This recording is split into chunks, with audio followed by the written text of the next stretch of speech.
آپ یہ دیکھیے کہ کس طریقے سے پاکستان ٹیلی ویژن کی عمارت پر حملہ کیا گیا، پاکستان کے پارلیمنٹ کی جو سامنے دیوار ہے اس کو بریچ کیا گیا اور پارلیمنٹ کی حدود کے اندر داخل ہو گئے.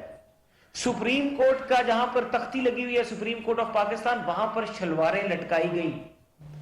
اور قبریں کھودی گئیں اور پاکستان سیکریٹریٹ کے راستے بند کیے گئے اور یہاں پر آ کر جتھے بیٹھ گئے. 2014 کی اس غلطی کا خمیازہ پاکستانی قوم نے اور پاکستان کے اداروں نے 2014 میں بھگتا. اور یہ وہ لوگ تھے، یہ وہ مکتبہ فکر تھا، یہ سوچ اور نظریہ تھا جس کو اس طریقے سے پالا گیا کہ ان لوگوں کے بیچ میں قانون کا احترام، عدالتوں کا احترام، پارلیمنٹ کا احترام،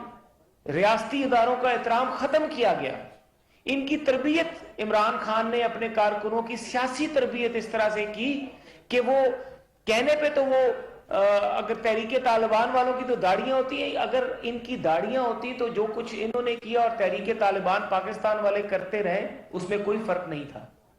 لیکن کیا 2014 کی جو غلطیاں ہم نے کی اس سے ہم نے سبق نہیں سیکھا؟ کہ کیا اس وقت ایک شخص کو ریاست کے اوپر چڑھائی کرنے کا اختیار دیا گیا؟ کبھی دھرنا 1، کبھی دھرنا 2، کبھی lock 1، lock 2، lock 3. ان سارے لاک ڈاؤنز کا تسلسل دیکھ لیں تو ہر جگہ پر پولیس والوں پر حملہ آور ہوئے، ہر جگہ عسکری اداروں کے جو لوگ یہاں پہ تعینات ہوتے تھے ان کے اوپر حملہ آور ہوتے تھے، رینجرز کے جوانوں پہ بھی اس وقت حملہ آور ہوتے تھے اور ان کی تربیت کی گئی. تھانوں میں عمران خان خود جا کے کہتا تھا اور کہتا تھا کہ آئی جی میں تمہیں اپنے ہاتھ سے پھانسی دوں گا. یہ وہ تربیت تھی جس تربیت کو ہم نے کور کمانڈر ہاؤس کے سامنے دیکھا. یہ وہ تربیت تھی جس کو ہم نے Karachi corps commander house, Balochistan میں کوئٹہ کور کمانڈر ہاؤس اور دیگر تنصیبات جی ایچ کیو کے بعد، یہ وہ 2014 کی تربیت تھی جس کا خمیازہ پوری پاکستانی قوم کو بھگتنا پڑا. اور اب کیا ہو رہا ہے؟ اب ایک عدالتی لاڈلا تیار کیا جا رہا ہے اور میں سمجھوں گا کہ جس طریقے سے 2014 میں ان کی تربیت کی گئی اور اس تربیت سے ہمیں ایک سبق سیکھنا چاہیے. 2022 9 مئی کا واقعہ 2014 کی جو اس تربیت کا، سیاسی تربیت کا جو تحریک انصاف کی عمران خان نے کی اور عمران خان کے سہولت کاروں نے کروائی، اس تربیت کا نتیجہ 9 مئی 2023 کو پوری پاکستانی قوم کے سامنے آیا. اور اب کیا پاکستان کی عدالتیں یہ دیکھ نہیں رہی کہ ہم ایک عدالتی لاڈلا تیار کر رہے ہیں؟ ایک عدالتی لاڈلا، اس کو ہم نے ہر چیز کا این او سی دے دیا ہے، اس کے پاس نو آبجیکشن سرٹیفکیٹ ہے کہ وہ جو چاہے کرے، جس چاہے عمارت پر حملہ آور ہو، جس چاہے شخصیت کی پگڑی اچھالے، جس چاہے بندے کے گھر میں گھس جائے، ان کے بچوں کا سکون برباد کرے، جس چاہے عمارت کو تباہ و برباد کر دے، جلا دے،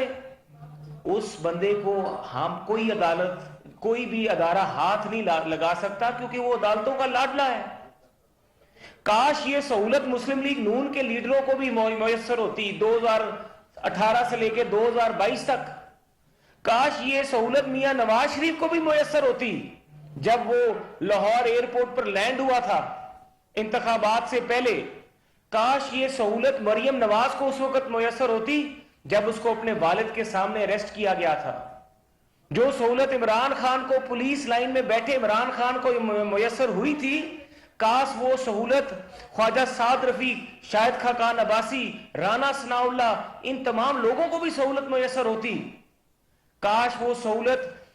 فریال تالپور، خورشید شاہ کو بھی میسر ہوتی. جو عدالتی سہولت کاری اور جو عدالتی لاڈلا جو عمران خان کو جس طریقے سے لے کے جایا جا رہا ہے، میں یہ سمجھتا ہوں انتہائی احترام سے، میں اپنے پاکستان کی عدلیہ سے مخاطب ہوں اور میں خود ایک وکیل ہوں،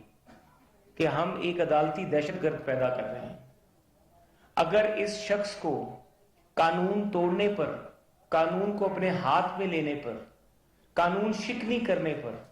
اگر اس کو عدالتوں میں جو پروسیس ہے اس کا سامنا عمران خان کو نہیں کروایا جائے گا اور اس کو تحفظ دیا جائے گا، تو یقین مانیے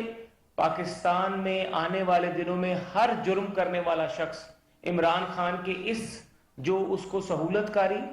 اور جو برتاؤ اس کے ساتھ کیا جا رہا ہے اس سے متاثر ہوگا، اور وہ یہ سوچے گا کہ اگر عمران خان پورے پاکستان میں آگ لگانے کے باوجود بھی اس کے خلاف کوئی کارروائی نہیں ہو سکتی اور اس کو ایک اجتماعی ریلیف دے دیا جاتا ہے، یعنی کہ جو کیسز مستقبل قریب میں بھی ہو سکتے ہیں اس میں بھی اس کی ضمانت لے لیں، پھر یہ بھی کر لیں کہ فیوچر میں اگر وہ کوئی کرائم کرے گا، قانون شکنی کرے گا، تو اس کا بھی ریلیف دے دیں، فیوچر میں اس کے اوپر کوئی غلط غیر آئینی کام کرنے کا اگر وہ قدم اٹھائے گا تو اس میں بھی اسٹے آرڈر آج ہی دے دیں۔ اتنا زیادہ اگر ہم جانبداری کا مظاہرہ کرتے ہیں تو پاکستان کی عدالتی نظام تو پہلے بھی میرے خیال سے اب 150 نمبر پہ ہے۔ یہ پاکستان کی عدلیہ کو سوچنا پڑے گا کہ پاکستان کی عدالتوں میں پاکستان کی عوام کا جو یقین ہے وہ کس طرح برقرار رہے گا۔ میں ایک سوال پوچھتا ہوں کہ جب ہم 2018 سے 2022 تک اپوزیشن میں تھے اور ہم کوئی بھی پٹیشن لے کر اسی اسلام آباد ہائی کورٹ میں جایا کرتے تو ہمیں جسٹس اطہر من اللہ صاحب جو اس وقت چیف جسٹس تھے اسلام آباد ہائی کورٹ کے، ایک بڑا لیکچر دیا کرتے تھے اور وہ ہمیں آرٹیکل 69 کانسٹیٹیوشن کی جو ہے 69 بتایا کرتے تھے، ہمیں سمجھایا کرتے تھے کہ پارلیمنٹ کے پروسیس میں ہم انٹرفیئر نہیں کر سکتے،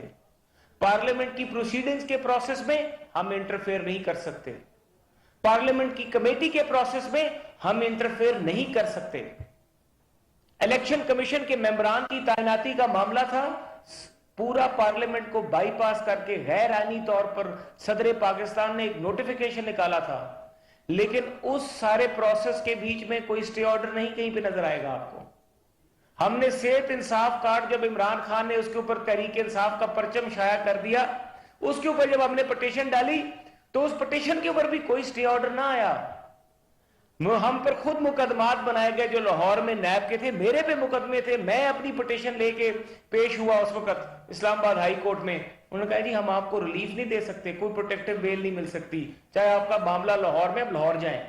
اور میری طرح کے کئی لوگ جو بعد میں گرفتار ہو گئے ان کو کوئی ریلیف نہیں ملا اس وقت عدالت سے۔ کئی پروڈکشن آرڈرز کے کیسز چلے، ہم پروڈکشن آرڈر شہباز شریف کا مانگنے گئے، ہم پروڈکشن آرڈر خواجہ آصف کا مانگنے گئے، ہم پروڈکشن آرڈر کسی بھی ایسے خواجہ سعد رفیق کا مانگنے گئے، شاہد خاقان عباسی کا، احسن اقبال کا، تو ہمیں اسلام آباد ہائی کورٹ نے کہا کہ پارلیمنٹ کا معاملہ ہے، وہ پارلیمنٹ کے معاملات میں انٹرفیئر نہیں کر سکتے۔ تو آج کیا اسلام آباد ہائی کورٹ کے وہ ججز جسٹس اطہر من اللہ کا جو وہ فیصلہ ہے اس کو نظر انداز کر رہے ہیں کہ جب ماضی میں 2018 سے 22 کے بیچ میں ہم روتے بلکتے چیختے جاتے تھے ان ججز کے پاس کہ ہم سے زیادتی ہو رہی ہے،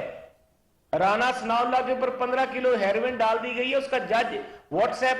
گروپ کے واٹس ایپ میسج کے ذریعے ٹرائل کورٹ کا جج تبدیل کیا جا رہا ہے، تو اس وقت تو چیف جسٹس نے سو موٹو نہیں لیا، اس وقت تو محترم چیف جسٹس صاحب کو سو موٹو لینا یاد نہ آیا جب یہاں پر کئی غلط اور ناجائز نیب کے کیسز بنائے جا رہے تھے۔ ہمیں تو صرف آبزرویشنز نصیب ہوئی، ہمارے کیسز میں تو صرف تاثرات دیے گئے کہ نیب زیادتی کر رہی ہے، نیب ظلم کر رہی ہے، اس طرح نہیں ہونا چاہیے، یہ غلط ہے۔ لیکن کیا اس وقت کوئی سہولت جو آج عمران خان کو عدالتوں سے مل رہی ہے، یہ